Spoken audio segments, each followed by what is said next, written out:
That is straight from the winery. So Let's she's going check to be in charge tonight, and I will be here to back up. Enjoy, guys. Thank you, Olivier. Hello, everyone. Well, thank you for pre-pouring. I picked out this white outfit, and then on the way to work was thinking, what was I thinking? I'm pouring red wine tonight, so I appreciate that. No, I'm so happy to be here. I've known Westchester Wine Warehouse for many years, and I'm not Portuguese, but I've been a big fan and advocate since traveling there 25 years ago. So the only thing that's really changed since visiting Portugal is the Barrio Alto is now modern and chic and fun, and the tourism has exploded. Who here has been to Portugal? We are going to Wonderful. Wonderful. Oh, wonderful. Yeah. Yeah, it's, oh, okay. I'll try to get my pronunciations. Right. My ex-wife was Portugal too. No, I'm joking. So Dona Antonia, this is gonna move, but Casa Freirinha is from the Douro Valley. So this is the northern part of Portugal, and you're gonna see some maps coming up here. So most people know Lisbon, you fly into Lisbon, or you fly in the north in Porto. So Porto, it's a beautiful old city, and where port wine is made, right? And so all the vineyards are from the Douro Valley. So you've got, I can't talk about the wine without talking about the port industry first. And I'm only gonna talk a few minutes because port can take hours. It's very intricate. So you've got three main regions. You've got the Baixa Corgo, which is nearest to Porto. It's where a lot of the white grapes are from, okay? Then you've got the Cima Corgo. This is where most of the port houses are from. Then you've got the Douro Superior. The Douro Superior, as you go from Baixa to Douro, away from the ocean, you're getting drier climate.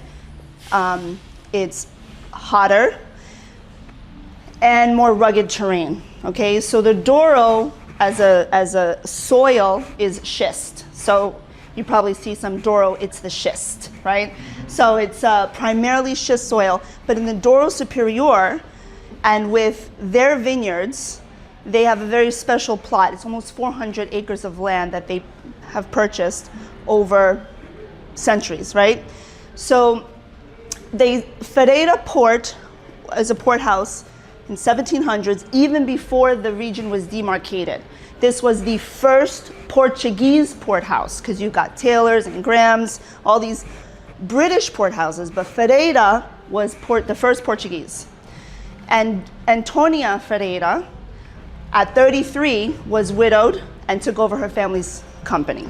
So I tell people she's the Veuve Clicquot of Portugal, because she was this little badass lady that said, okay, let's do this.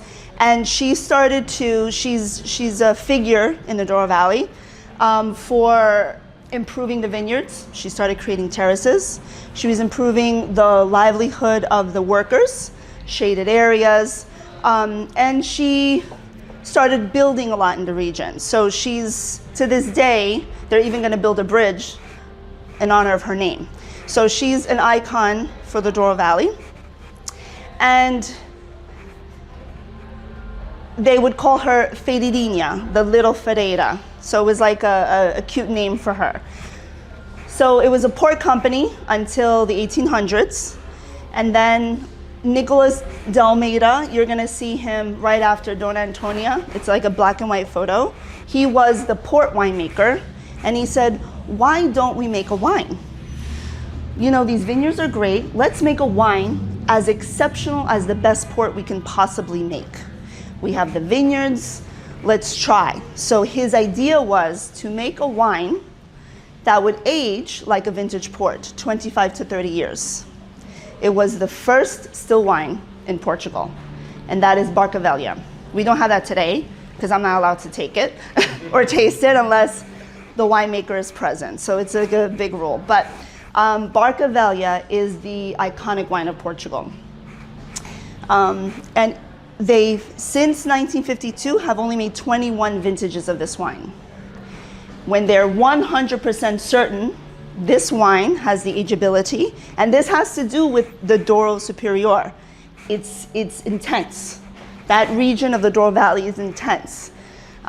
So when they're 100% certain, they'll make Barcavellia. When they're 99% certain, they're like, and right now they're deciding, is this a for 2024? They're deciding soon if 2024 will be Barcavellia or Reserva Especial. So the joke is, the Reserva Especial is basically Barcavellia on some other years. So 100% certainty, it's Barcavellia. 99% certainty, it's Reserva Especial. 98% certainty, it's Quinta de Leda. So everything then goes here. So Leda's a 98%, you said? Yeah, this is 100% from the Douro Superior, 100% from the Douro Superior, from the same vineyard, okay? When you get to these wines, the company owns a winery and vineyards in the Cima Corgo. So they're blending some of the Douro Superior and some of the Cima Corgo. And here you're gonna get more freshness and ripeness versus when you get to here, it's gonna be more complex, okay? And then with the Reserva Especial, this is a 2014. So it's still, you can hold it for another 10 years, truly. So Barcavellia, you can age 25 to 30. Reserva Especial, 15 to 20 years, okay? Which one they should start with? Okay, let's start with Vinha Grande. On the right side. Bottom right. Yeah. And the grape varieties are up here. You're gonna see them, but I told you before, there's a grape that if you know the American, there's a Portuguese version of it. So the biggest grape variety in Douro and really all of Portugal when it comes to red wine is Touriga Nacional.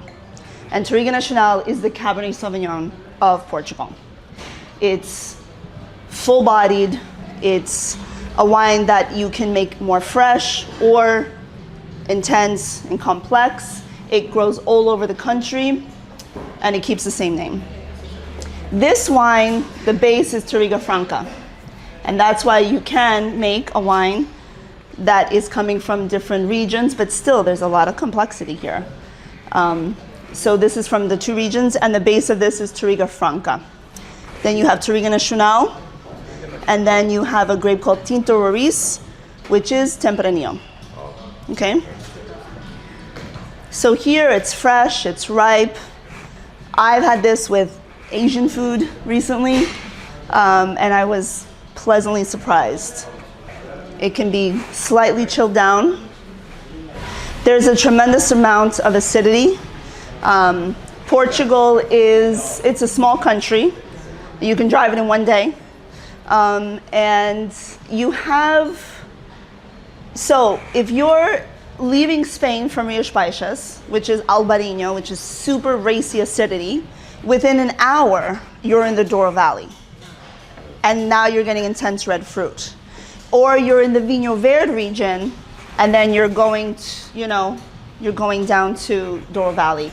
The soil and the composition of the regions varies dramatically in such a small space. When you go further south, you have more diversity in soil. So that's why Portugal, you get a lot of different wines. I was asked if there's white wine made in Portugal, and absolutely. I mean, it's a seafood country, right? When you go more inland, you have pork and meat, but the best seafood I ever had was in Portugal. And so they have beautiful white wines. It's just harder to sell here because people think if it's white, it's Vinho Verde. But there are beautiful quality whites. I think you have some amazing selections here, right? Here, then there's 110 varieties in the Douro Valley. In the Douro Valley. There's 250 grapes in Portugal. And they're using a lot of them. They're really trying to utilize all of the grapes because what's happening, climate change, and you want to start to see which ones can get resurrected and use. So that's the Vinha Grande. Now we're going to try the Calabriga. Both are 2021. Calabriga, huh?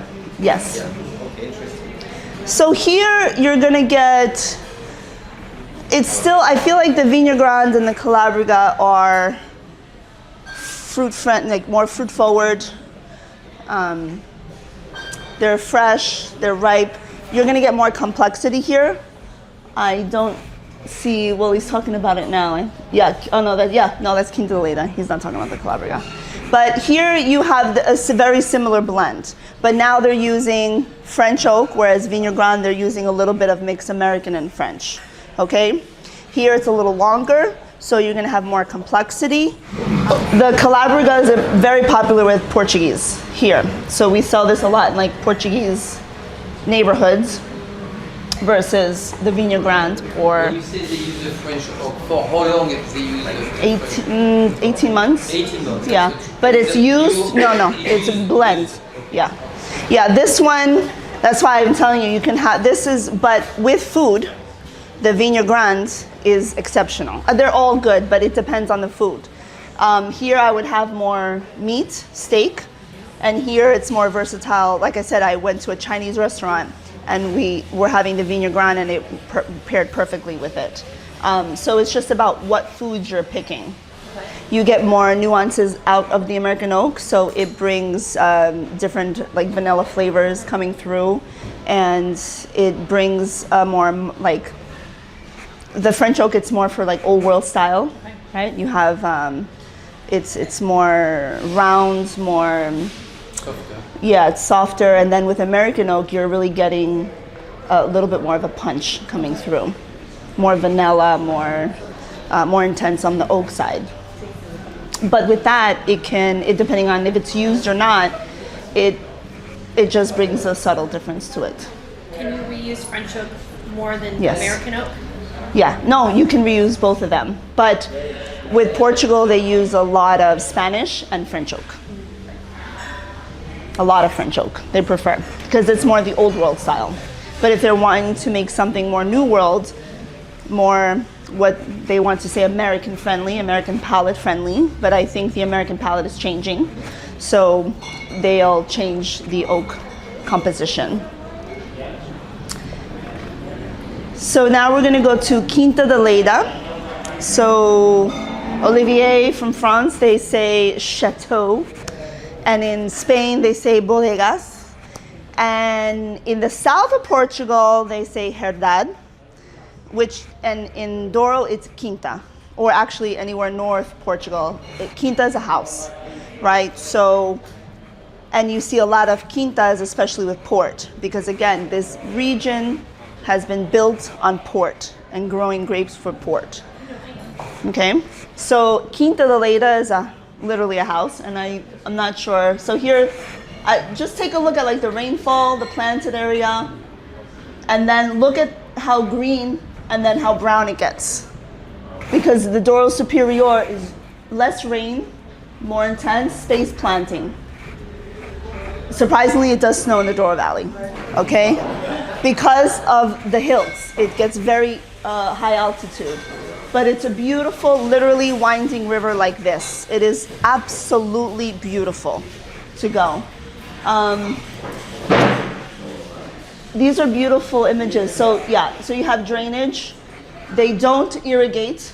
They don't need to, okay? So because this is allowing the vines to go all the way down. But you can see the spacing in other parts of the Douro Valley. They're more terraced and lusher. But here you have, and that's just an old picture. I don't know how they even got around, but everything was done via the river. So when you go to Porto, they're still using these old little, yeah, it's amazing what they've done. And a lot of it is, some of the vineyards are at a 45-degree angle, and so they have to hand harvest. Yeah, I mean, look at this, it's insane. It's insane. So Quinta de Leda, this is a estate, and when Antonia Ferreira bought it, she bought it with like maybe 50 acres of land, and over time bought more and more and more and more. So she has a huge holding of area in the Douro Superior. So that's why you don't see a lot, I joke, like you don't see a lot of wine from the Douro Superior because she owns it all. But the Quinta Leda is a single estate wine. And so you're gonna have more of that soil. So you got schist that covers the entire Douro Valley, but in her vineyards, or in Ferreira's vineyards, it's with iron and quartz.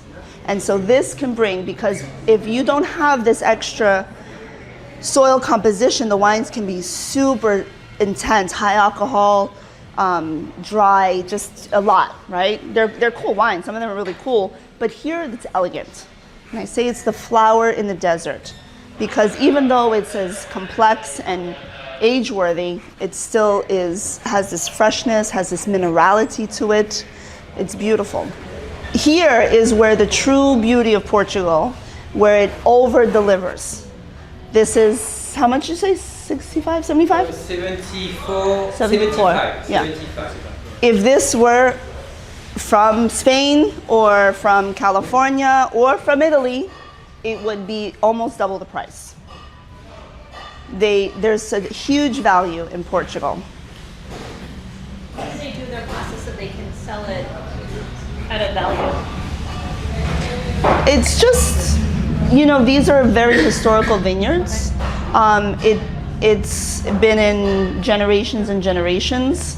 So the cost of producing isn't that, right? It's not like California, it's a small piece and what happens, it's here she owns, there's a lot of our own vineyards, but Portugal, and you know this, is, I've stayed in a winery once during harvest, and I was at the end of my trip, so I was so tired. I'm like, I'm not leaving this place. This is beautiful. They're giving me lunch and dinner. So I would see truck after truck from all the houses that surrounded the winery. And they just come up with the vineyards that are in their backyard. They pull up, and then they sell for that crop for that year. And that's their living. That's their livelihood. And so this is what Portugal, people pride themselves, it is a state fruit, but there's nothing wrong with when you're buying grapes for like Papa Figos or other wineries or other wine, because that's how a lot of the people make a living. They have a house and then they have vineyards in the backyard, and it's a handshake that they've had for generations. So I think it's just the history of how things have been. It's not like they're not charging an arm and a leg. Also, people aren't coming in and buying vineyards. There's not, like, they can't. What they have, that's it. It's everybody owns their little piece, and that's it. You're not coming in and buying 1,000 acres. No. If somebody comes in to buy, they're buying an existing company. And then you'll see the price start to go up. You'll notice when an outside goes in to buy the winery, the price starts to go up. No, I was just curious because, from comparing to other countries like Greece, where they'll use stainless steel, which is reusable all the time, which helps lower their price. Yeah. No, here it's going to be like, you're aging these wines, so that costs. Right. You're using barrels, that costs. And in port, that's why we can have a 2-hour conversation. The port industry are required by law to hold back some of their wine. They can't bottle everything. It is against the law. They literally, and so that costs money, right? So that costs them money to hold back a third. They can't sell it, but there's a beauty to it, right? Because now we can have a 50-year-old tawny. Now we can have a Colheita from the 40s. So there's so much history, and they are keeping it. So there is, when you get to the expensive wines, it's because there's not a lot of it, and they've been holding it for so long, right? But I still think the value, it's incredible. Even a $75 wine it's beautiful. Yeah, so I tell people, they're like, well, what if I like it? Do I drink it now or do I hold it? I said, well, then you need to buy 2 bottles. one to drink now and one to drink later, because it depends on what your preferences are. Do you like something a little with tannin and more body? Because as it ages, then the fruit starts to come in. So people do have a taste preference. Do you like your wines, you know, sometimes they want it really juicy, sometimes they want it more tannic. It depends what you're eating. So the Quinta Leda, I would drink it now and I would hold it for 10 more years. So now we're going to and if anyone gets a bottle, make sure you get a decanter. By the way, there is only 3 bottles available of this wine. Only 3. That's it. The Reserva Especial. Oh. That is very, very, very, very unique. Yes. If this was a wine you were to hold, would you still want a decanter? Because if you drink it now, you can either drink it over a week, because it's just going to keep opening and opening and opening. So but if this was a wine to hold, would you still need a decanter? No, only if you drink it now. Okay. No, you don't. But I do like the decanter because it aerates it. Or I always say decant in the glass. Like if I'm going to open up something really special, I'll pour a red wine in a big glass and let it sit there for like an hour. The only thing is the fresh, like I like wine at a certain temperature. So you can keep the decanter or the glass in the fridge, however you like it. But And it's always great to decant a young vintage. When you do have like a 2014, you do have already some maturity Yes. in your wine. So it's better to opening up an hour before without decanting. 1 hour or 2 hours before. Most important thing is to have the perfect glass yes, and the very good temperature of your wine. yes. Decantation, I will go more on the 1, 2, and 3 first wine to decant it. And now, for me personally, I will not decant the 14, but I will open it up 2 hours before. Yeah. That's why I asked, because I take all his classes. Yeah. There's a little dance he usually does. Oh, okay. Right. So here you're getting more developed notes. It's a little more cedar, more tobacco. There's a lot going on here, right? But it's still very deep color. Still very young. It's still very young.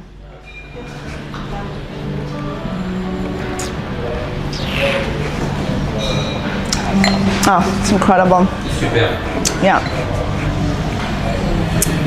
Now I want like a steak. This is like a fatty steak wine. That's the body that I wanted from the first 3. Yeah. First 3 felt too, like everything felt like it should be heavier body. Yeah. Because of the flavor and Yeah. they were all a little light. Okay. It has it. Yeah. Of course it does. It's $300 bottle. But, well, it's also, you know, Casa Federinia is built off of this elegance and this freshness. Even if it's in the Douro Superior, it's still, the wines are, that's the style of the house. Unlike the ports are a nice, the ports are one of the stronger flavor ports, in my opinion. A lot of complexity of like a nice, they're more, they're giving more than other port houses, which are, you know, some are more fruity, some are more alcoholic, but like Ferreira is a fuller body port style as a house, but the wines are super elegant. But yeah, here you're gonna get the tannin, really the dryness, yeah. So the aging process for the last one is the same. It's still a French oak. Yes, French oak. Used oak or is it new? No, give me a. I believe it's mix of French, new and old. Okay, alright. And the time is still 18 because I thought it was a little bit 24 on the 24. Reserva. Okay, that is what.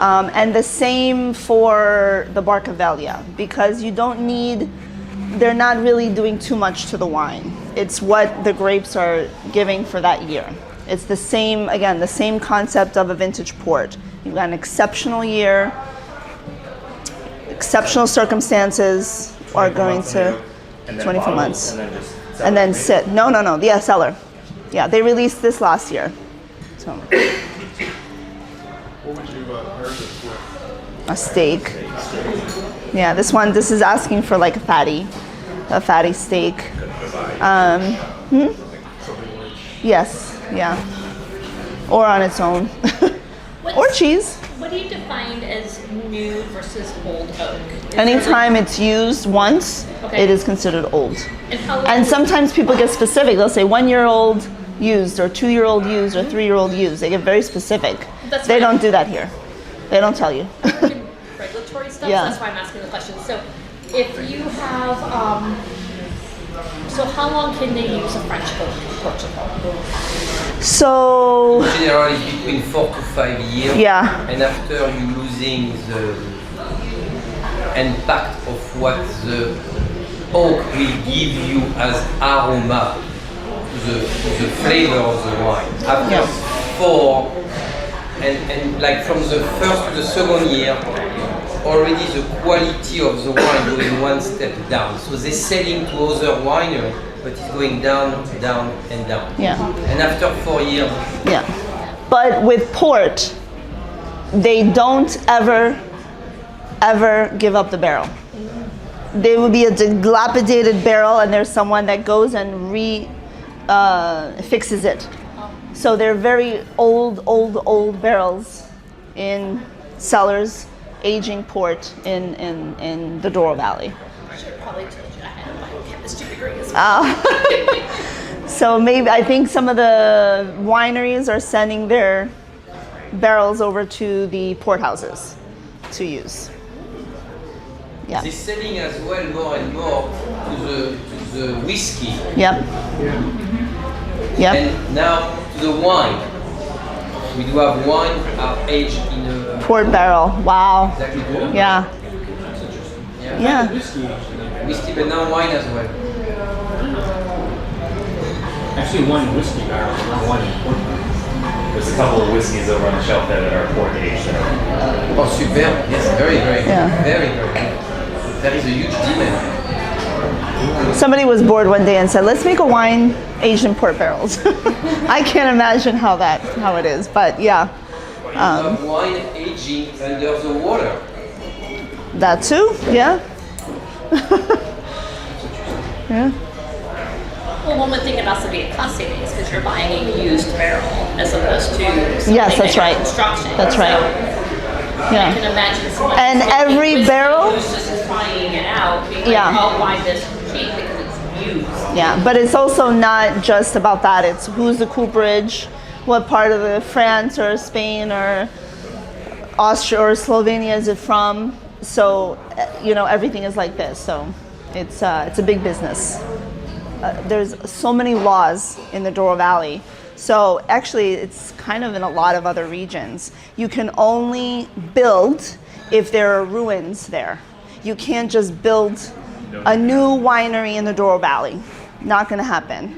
If there's an old house that has been ruined for 200 years, you can do something there, just around it, right? An existing structure. That's why it's still vineyards and vineyards and vineyards, and it's so beautiful. But some quintas, and then because of the popularity of tourism, are being renovated. But they're boutique hotels, they're small. So who remembers the base grape of Casa Federinia? The base grape of Casa Federinia. Riga Nacional. No. Nope. Yes.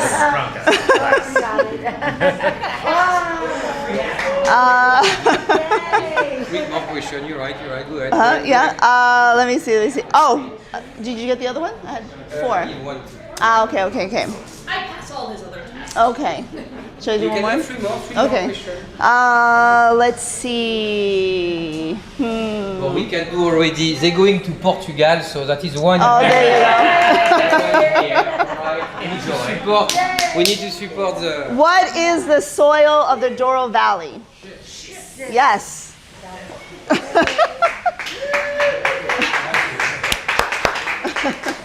Thank you guys. So don't forget to use the gift certificate tonight. You do have a lot of credits Please use the wine as much as you can. Wonderful. Don't write anything, you just grab the bottles.